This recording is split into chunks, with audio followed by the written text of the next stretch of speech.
नमस्कार, स्वदेश न्यूज देख रहे हैं आप। मैं हूं आपके साथ राखी और बात करेंगे आदिवासियों पर डोरे। मध्य प्रदेश में आदिवासी वोट बैंक की सियासत तेज होती जा रही है। अब कांग्रेस इस समुदाय को साधने के लिए भोपाल में मंथन करेगी। प्रदेश अध्यक्ष और पूर्व मुख्यमंत्री कमलनाथ ने 24 नवंबर को अनुसूचित जनजाति वर्ग के विधायकों की बैठक बुलाई है। इसमें प्रदेश के 22 जिलों के 89 ट्राइबल ब्लॉक के पदाधिकारियों को भी बुलाया गया है। इस दौरान पंचायत चुनाव की तैयारियों को लेकर भी निर्णय लिए जाएंगे। इससे पहले बीजेपी ने आदिवासी समुदाय को जोड़ने के लिए भोपाल में 15 नवंबर को बिरसा मुंडा की जयंती पर प्रधानमंत्री नरेंद्र मोदी की मौजूदगी में जनजातीय सम्मेलन में अपनी ताकत दिखाई है। हालांकि इसी दिन कांग्रेस ने जबलपुर में सम्मेलन आयोजित किया था, लेकिन आदिवासियों की कम संख्या के चलते बीजेपी ने कमलनाथ पर तंज कसा था, जिसके बाद अब कमलनाथ नई कवायद करने जा रहे हैं।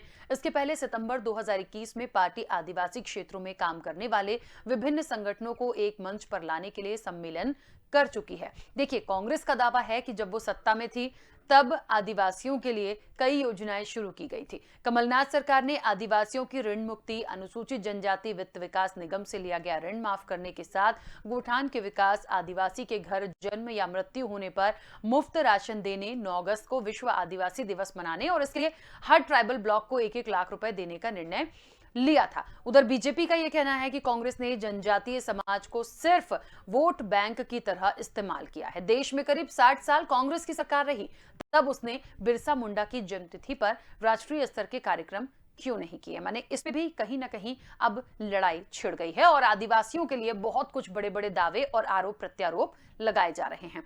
चर्चा की शुरुआत करेंगे, उससे पहले कुछ प्रतिक्रिया है, सुनते हैं। कमलनाथ जी ये बैठक उस समय बुला लेते जब वो 15 महीने मध्य प्रदेश के मुख्यमंत्री थे। अच्छा होता कि वो उन योजनाओं को बंद नहीं करते जो शिवराज सिंह चौहान जी और भारतीय जनता पार्टी की सरकार ने आदिवासियों के हित में शुरू की थी। अच्छा होता कमलनाथ जी जब आप राजनीति छोड़कर आदिवासियों के हित के कदम उठा लेते। अच्छा होता कमलनाथ जी जब आप आदिवासी और जनजाति बंधुओं को समाज की मुख्य धारा से जोड़ने के लिए कदम उठा लेते। अब इस तरह के नाटक नौटंकी करने से और राजनीति करने से कुछ भला नहीं होने वाला। ये सीधा सीधा इस बात को प्रदर्शित करता है कि कांग्रेस हर मुद्दे पर राजनीति करना चाहती है। आदिवासी बंधु, जनजाति बंधु, जनजातीय समाज के हर भाई और बंधु, सामान्य वर्ग, पिछड़ा वर्ग, सब ये मानते हैं कि भारतीय जनता पार्टी हर समाज को, हर वर्ग को समाज की मुख्य धारा से जोड़ना चाहती है, उसका विकास और कल्याण करना चाहती है।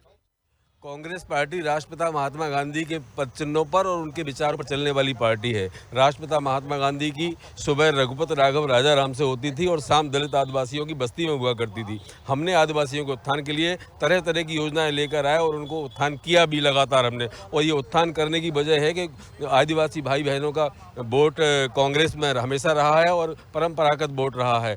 2018 का चुनाव अगर देख लें तो 47 सीटें हैं आदिवासी क्षेत्र, बहुल क्षेत्र की मध्य प्रदेश में। 47 में 30 पर मतलब 75% पर कांग्रेस की विजय और 25% में सारी पार्टियां शामिल हुई हैं। ये तय करती है कि आदिवासी सदैव कांग्रेस के साथ रहा है और आदिवासियों की बैठकें को होना कोई नई बात नहीं है। माननीय कमलनाथ जी हर वर्ग की, चाहे सेक्टर मंगलम हो, ब्लॉक अध्यक्ष हो, जिला अध्यक्ष हो, विधायक दल की बैठक हो, किसी समाज की बैठक हो, सारी बैठकों को निरंतर जारी है ये काम। और हम 2023 में ऐसा परफॉर्मेंस देंगे कि माननीय कमलनाथ जी मुख्यमंत्री पद की शपथ लेंगे।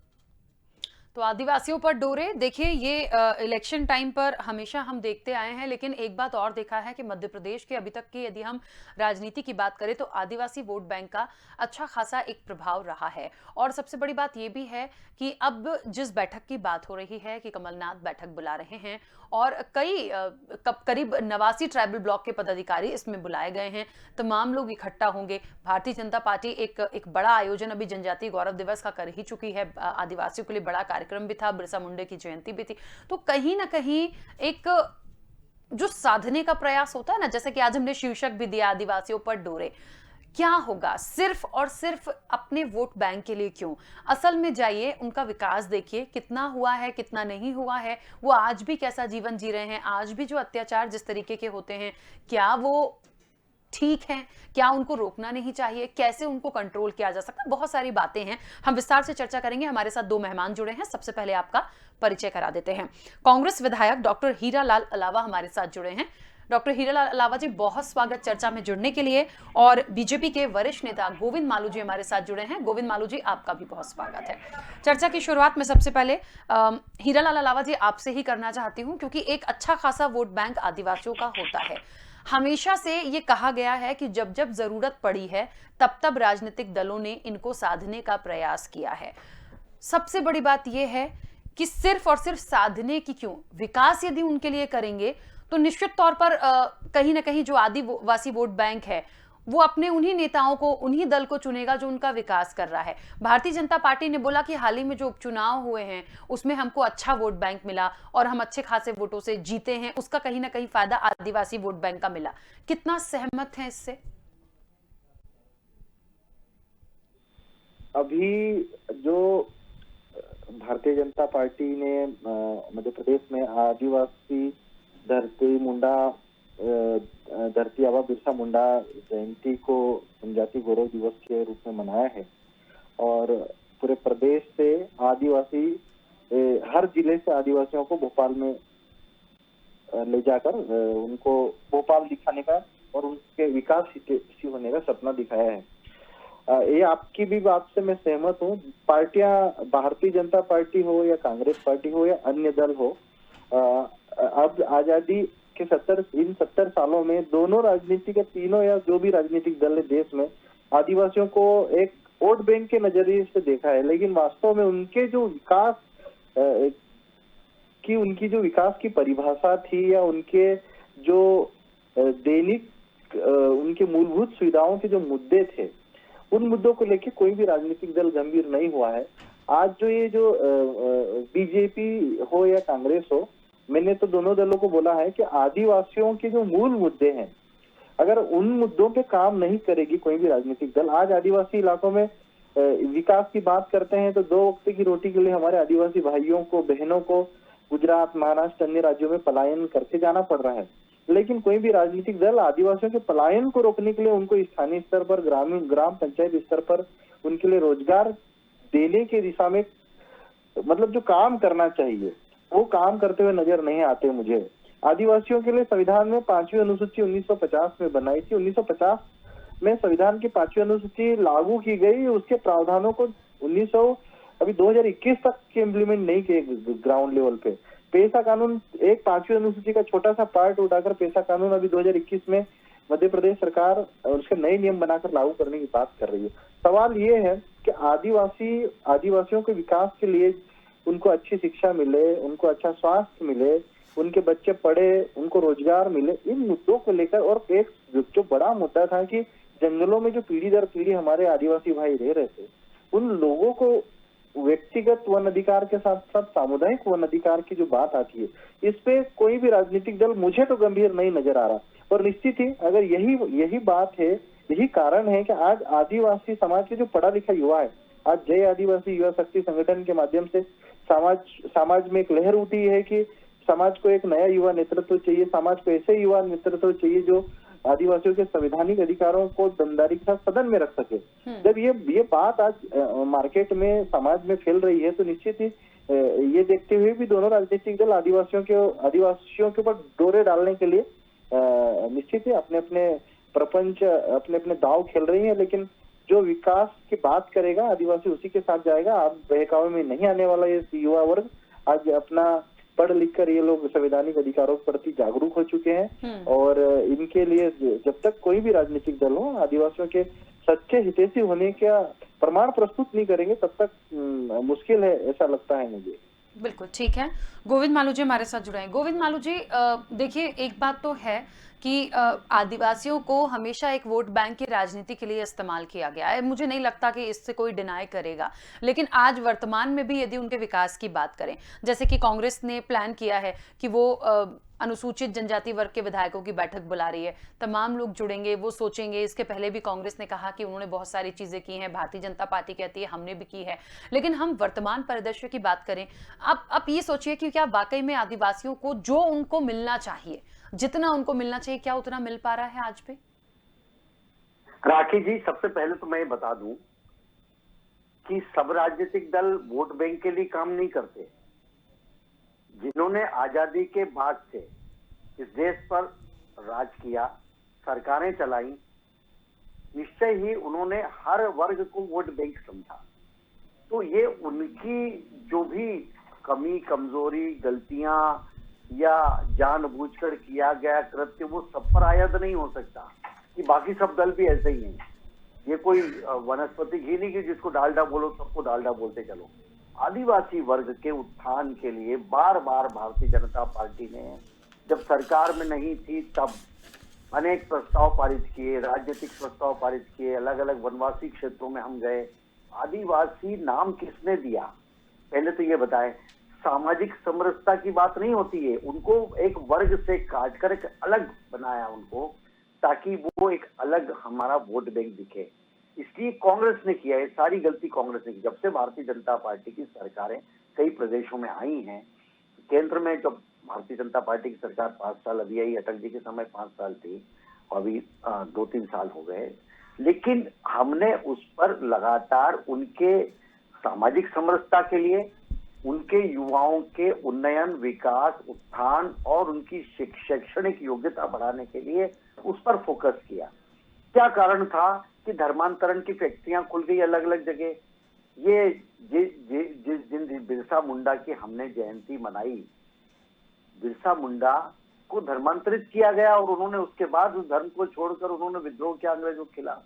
लेकिन आज भी धर्म, सबसे बड़ी बात है उनकी संस्कृति और सभ्यता का रक्षण कौन कर रहा है, उनके मनोबल को कौन बढ़ा रहा है, उनके लिए कि उनके जो मोनुमेंट्स हैं, उनके जो पुरातत्व में जो कई सारी चीजें हम उनके संग्रहालय में रख रहे हैं, ऐसे संग्रहालय बनाए ताकि उनको गर्व हो हमारी अपनी। उनको लगता है कि हमारी अस्मिता तो बहुत ही पिछड़े वर्ग की, बहुत ही निम्न वर्ग की, बहुत ही लाचारी भरे वर्ग की, बेसहारा वर्ग की। कांग्रेस ने हमको उनको लाचार और बेसहारा रखा है। ये सब स्थितियां उसी से उपजी। इस चुनाव में फिर कांग्रेस ने वही खेल खेला, वही वितंडावाद किया कि उन युवाओं को बरगलाया, उनको 4,000 रुपए, अलावा जी जानते कि 4,000 रुपए उनको देने के लिए बेरोजगारी भत्ता, जितने भी जनजाति छात्रावास थे उसमें पर्चे बंटवाए। यहाँ पर जो महिलाएं थी स्व सहायता समूह की, सेल्फ हेल्प ग्रुप की, उनको कहा कि आपके लोन माफ कर देंगे। कौन उनको बरगला, कौन उनके साथ भावनात्मक शोषण कर रहा है? भारतीय जनता पार्टी की सरकार ने ये कह रहे पलायन होता है, तो ये जब उस समय की जो स्थितियां थी, इंफ्रास्ट्रक्चर नहीं था वहां, राजीव गांधी जल ग्रहण मिशन के समय जो पैसा आता था उन कांग्रेस की सरकार में, वो कहाँ किसकी भेंट चढ़ गया, ये सब अच्छी तरह जानते हैं आदिवासी क्षेत्र के, ये भी जानते हैं हमारे मित्र अलावा जी भी। तो इसलिए केवल भावनात्मक शोषण करना और एक वर्ग से काटना ये नहीं, उनको समरस करना पड़ेगा अन्य समाजों के साथ, और यही हमारा उद्देश्य है। हम इसलिए उनको वनवासी कहते हैं, वन में रहते हैं वो वासी, हमारे सब भाई हैं। हम उनको आदिवासी कह के अलग उनको उनकी अलग उनकी एंटिटी बताते हैं, उससे उनके मन में एक भाव पैदा होता है कि हम सबसे अलग हैं। इसलिए अब जो महुआ की जैसे शराब की बात की, देखिए वापस आ रही हूँ सेल्फ हेल्प ग्रुप महुआ की जो उसके बारे में उद्योग, वहां पर कई जगह उद्योग आए हैं। अब जब जल जंगल जमीन का कैसे बचाव किया जाए वन क्षेत्र में, उनको वनोपज का समर्थन मूल्य ये भारतीय जनता पार्टी की सरकार ने दिया, नहीं तो वनोपज ले जाते थे सरमाएदार पूंजीपति लोग, और इनको बेचारों को 10 रुपए भी नहीं मिलते थे। ये सब काम भारतीय जनता पार्टी ने किया रोटी कपड़ा मकान के लिए। कांग्रेस ने केवल छलावा किया, और ये अलावा जी उस दल के साथ है जो छलावा कर चुके हैं, खुद ही स्वीकार कर रहे थे अभी। ये सब दलों ने किया, वो तो उनकी मजबूरी है कि भारतीय जनता पार्टी गली बदना, वो भी जानते हैं अंदर से कि ईमानदारी से काम वनवासी क्षेत्र में यदि किसी ने किया तो भारतीय जनता पार्टी। हीरालाल अलावा जी, मैं 2 सवाल आपसे करूंगी। एक तो ये कि अभी जो कमलनाथ जी 24 नवंबर को अनुसूचित जनजाति वर्ग के विधायकों की बैठक बुला रहे हैं, उस बैठक का क्या मकसद है?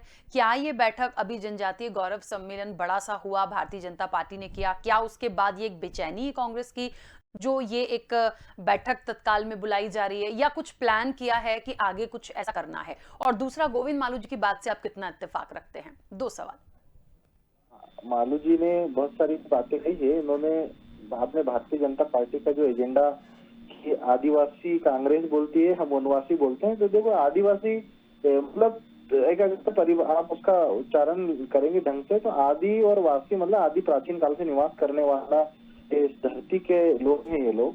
और एक अपनी अलग संस्कृति, अपनी अलग अलग पहचान, अपनी परंपराएं, रीति रिवाज और अपनी बोली भाषा, इनका सब अलग है संविधान में, इसीलिए इनको शेड्यूल ट्राइब एक अलग परिभाषित रूप से किया गया।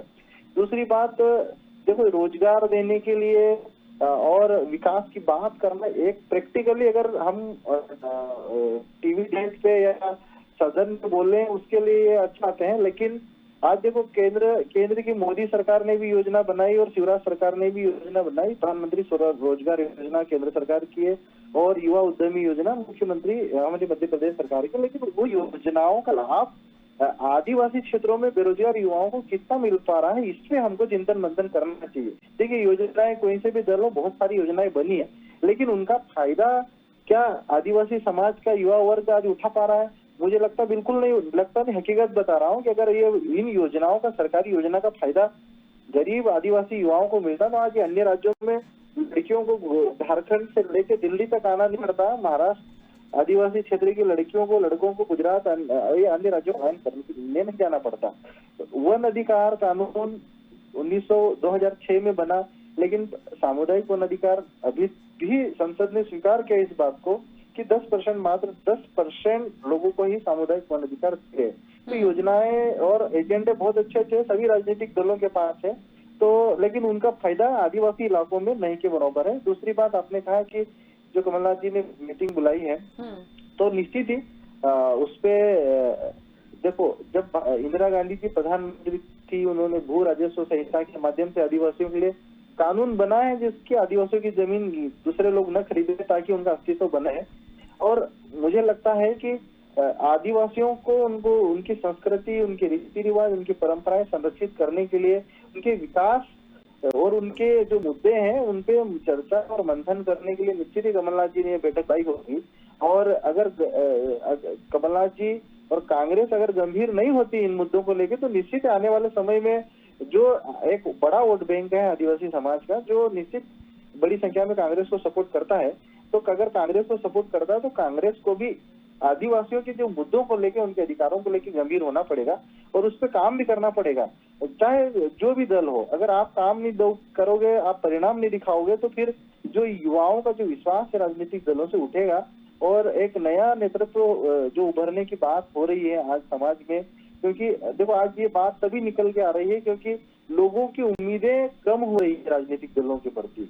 आज इसीलिए समाज चाहता है कि एक अपना नेतृत्व जो अपनी बात अपने अंदाज में सदन के भीतर कहे और करे। तो अगर कांग्रेस समय रहते समझती है तो निश्चित ही कांग्रेस को फायदा होगा, अन्यथा आने वाले समय में जो गलतफहमियां है वो बहुत जल्दी दूर हो जाएगी। बिल्कुल। अच्छा, एक छोटा सा सवाल और है मेरा आपसे, फिर मैं गोविंद मालू जी के पास आऊंगी।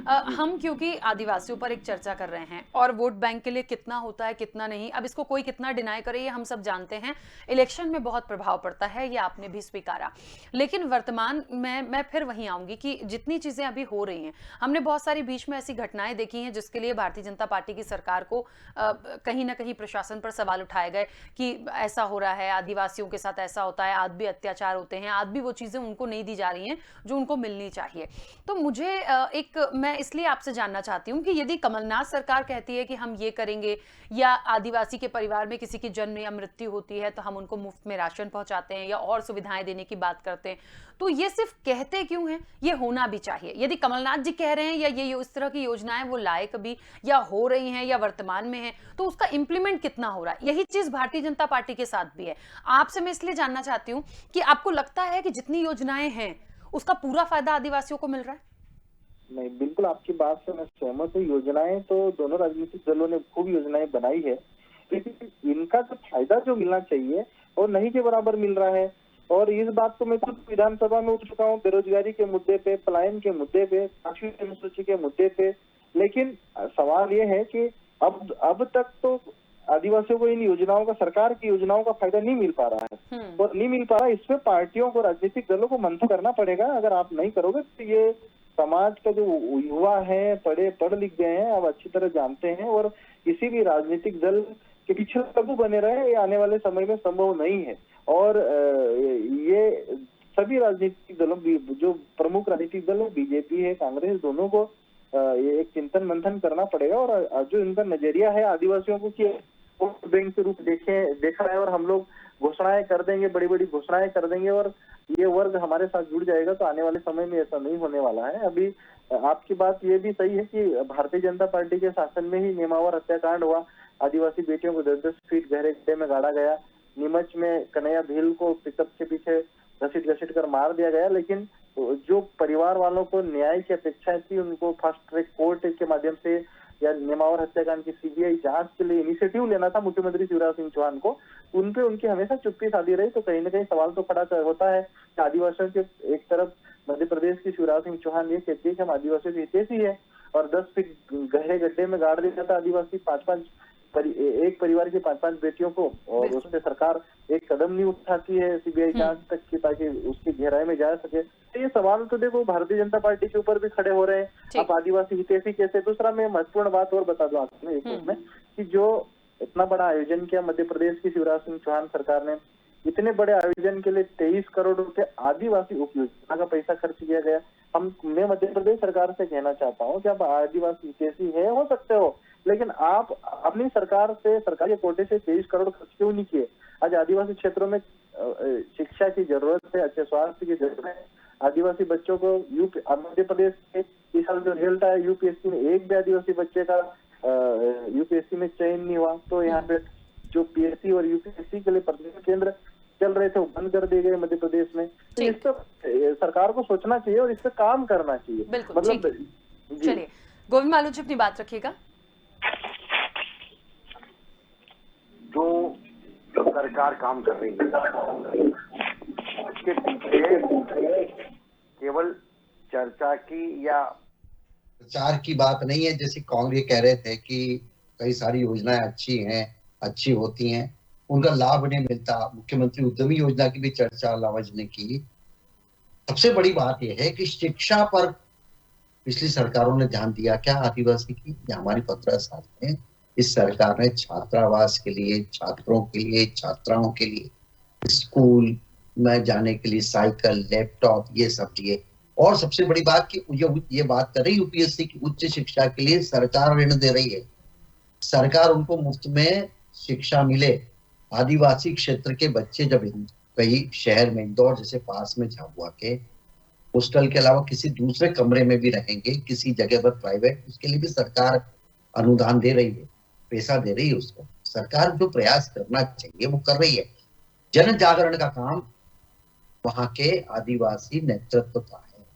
ये लोग उनको बरगलाते हैं, वो हत्या हो गई, वो जमीन में गाड़ दिया। अरे भाई, उस पर गिरफ्तारियां हो गई, गिरफ्तारी हो चुकी है, उसकी जांच चल रही है, सीबीआई की जांच की मांग कर रहे थे। अरे नहीं हो रहा है तो करें।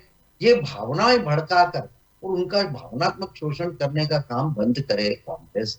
और अभी जितना बड़ा सम्मेलन था प्रधानमंत्री के सामने सबका, और केवल आदिवासी को बुलाया था, जय आदिवासी संगठन जो इन्होंने 40 जिलों में अपने सम्मेलन रख लिए, केवल उसको राजनीति करना कि बंद हो जाए। इसलिए ऐसे काम नहीं चलता। आप कंधे से कंधा मिलाकर जो सरकार काम करे उसके साथ काम करिए। बताइए कि ये योजना में यहाँ कमी है, इसके क्रियान्वयन में कमी है। जब योजनाएं अच्छी बता रहे हैं आप, तो क्रियान्वयन कराने का काम तो आप कार्यकर्ताओं का है। आदिवासी क्षेत्र के कार्यकर्ता उनके भावनाएं भड़का रहे हैं, उनका भौतिक पोषण करने में उनका ध्यान नहीं है। तो ये राजनीति करना बंद करें आप। और आप केवल ये कांग्रेस के पोषण के लिए एक नया संगठन बना दिया, ये क्यों कर रहे हैं? आदिवासी के हित के लिए करिए, नहीं ये भी राजनीति कर रहे हैं। ये आदिवासी के नाम पर राजनीति की दुकान खोल के, और कांग्रेस का कैसे सत्ता में आए ये प्रयास करना, आदिवासी भोले भाली आदिवासियों के साथ बहुत बड़ा छल कपट और छलावा है, सीधा आरोप लगा रहा। और इसलिए इनको जब तक शिक्षा में इनका प्रचार प्रसार इनका नहीं होगा, या कि महिलाएं जैसे घुमक्कड़, अर्ध घुमक्कड़, विमुक्त जो जनजातियां, उनके लिए सरकार ने काम किया, उनके लिए स्व सहायता समूह को लोन लेने का काम इस सरकार ने किया। सरकार तो सुविधाएं दे सकती है, आपको उनको प्रेरित करना पड़ेगा कि आप करिए। जब तक इनके जो नए अभी जो किशोर बालक और जो 15-17 साल पहले जो जिनकी अवतरण हुआ, वो जब अब आए तो स्कूल भी जा रहे हैं, कॉलेज भी जा रहे हैं, शिक्षा भी ले रहे हैं, आगे भी जा रहे हैं। और किसने कहा कि IAS IPS में कई सारे आदिवासी गए हैं? तो ये सरकार जब तक काम नहीं करेगी, केंद्र की हो चाहे प्रदेश की हो, और उसके बाद में हम उनको भावनाएं, नक्सलवाद की तरफ किसने धकेला, धर्मांतरण की तरफ किसने धकेला, इस पर जाइए। आप उनकी उनकी इस बात की स्क्रूटनी करिए कि किस तरह धर्मांतरण के केंद्र, हमारी संस्कृति सभ्यता की बात तो बहुत कर रहे हैं, लेकिन जो धर्मांतरण के ईसाई मिशनरियां जो खुलेआम काम कर रही है, विदेशी फंडिंग से काम कर रही है, उनसे इनका संरक्षण करने का काम हम क्यों नहीं कर रहे हैं? हमारी सबसे बड़ी बात है, छत्तीसगढ़ में कांग्रेस की सरकार है, जब भारतीय जनता पार्टी की सरकार थी धर्मांतरण के काम पर अंकुश लगाया गया था। आज खुलेआम उनको छूट दी गई है। क्यों कर रहे हैं हम अपने वोट बैंक के लिए हम उनको ईसाई बना रहे हैं, गोविंद हम मालू उनको जी, दूसरे ऐसा धर्म में क्यों ले जा है रहे हैं। कि मध्य प्रदेश में इसलिए ये सब काम बंद करिए। ऐसा क्यों है कि मध्य प्रदेश में यदि कोई घटनाएं हुई हैं तो आप कह रहे हैं कि हम कार्रवाई करवा देते हैं या कार्रवाई हो रही है उन लोगों पे, लेकिन छत्तीसगढ़ सरकार पर आप कह रहे हैं कि वहां पर ये तमाम चीजें नहीं है? ऐसा क्यों? देखिए, हीरालाल अलावा जी ने भी बहुत साफगोई से स्वीकार किया कि चाहे वोट बैंक हो या अन्य चीजें हो, इम्प्लीमेंटेशन कोई भी सरकार बोलती जरूर है पर उतना कर नहीं पाती। हम कर रहे हैं इम्प्लीमेंटेशन। देखिए, पूरी मशीनरी सब दूर जो डिलीवरी हो रही है वो जिस रूप में हो रही है, जागरूकता भी जरूरी है, और जागरूकता शिक्षा से आती है। जागरूकता लोगों में ऐसे संगठन बनाकर उनको जागरूक करना पड़ता है कि आपके अधिकारी हैं, उनकी आपके पास जो धन आ रहा है वहां से उसको आप तक कैसे पहुंचाएगा। वो बीच में कोई उसके अंदर उसमें कोई तरह का लाल फीताशाही ना आ जाए, उसमें कौन गड़बड़ कर रहा है उस पर ध्यान इंगित करिए। वो सरकार का काम है, करना चाहिए सरकार को, कर रही सरकार। हमारा काम है, मीडिया का भी काम है कि वो देखे कि हर 10 किलोमीटर पे एक दिक्कत मिलेगी तो उसकी योजनाओं का क्रियान्वयन ठीक ढंग से होगा जब हम थर्ड आई नजर रखेगी। थर्ड आई जब तक नजर नहीं रखेगी, और थर्ड आई जो इस तरह के संगठन है जो मीडिया के हमारे बंधु हैं, वो लोग की सरकार ने अच्छी योजना, सरकार की मंशा ठीक है, सरकार की इच्छा शक्ति है, हम क्रियान्वयन कैसे करें, लोकतंत्र में यही तो बात है। हम केवल सारी बात सरकार पर छोड़ देंगे तो नहीं चलेगा। ठीक है, देखिए, ये विषय आदिवासियों पर बात करना एक बहुत बड़ा विषय है, बहुत चीजें हैं डिस्कस करने के लिए, समय की सीमा है। आप दोनों मेहमानों का बहुत शुक्रिया इस चर्चा में जुड़ने के लिए। आदिवासियों पर डोरे, देखिए, एक वर्ग ने बहुत साफगोई से स्वीकार किया कि वोट बैंक के लिए होता है, बीजेपी ये कह रही है कि सिर्फ वोट बैंक के लिए नहीं होता। वर्तमान में जो स्थितियां हैं हम और आप बहुत अच्छे से देख रहे हैं और समझ भी रहे हैं, लेकिन आने वाले समय में क्या होगा, कितना इनके लिए किया जाएगा और कितना हो रहा है धरातल पर, देखिए उन चीजों को जाकर तब समझ में आएगी हकीकत। चर्चा में इतना ही, बने रहिए स्वदेश न्यूज के साथ। सबसे पहले देश।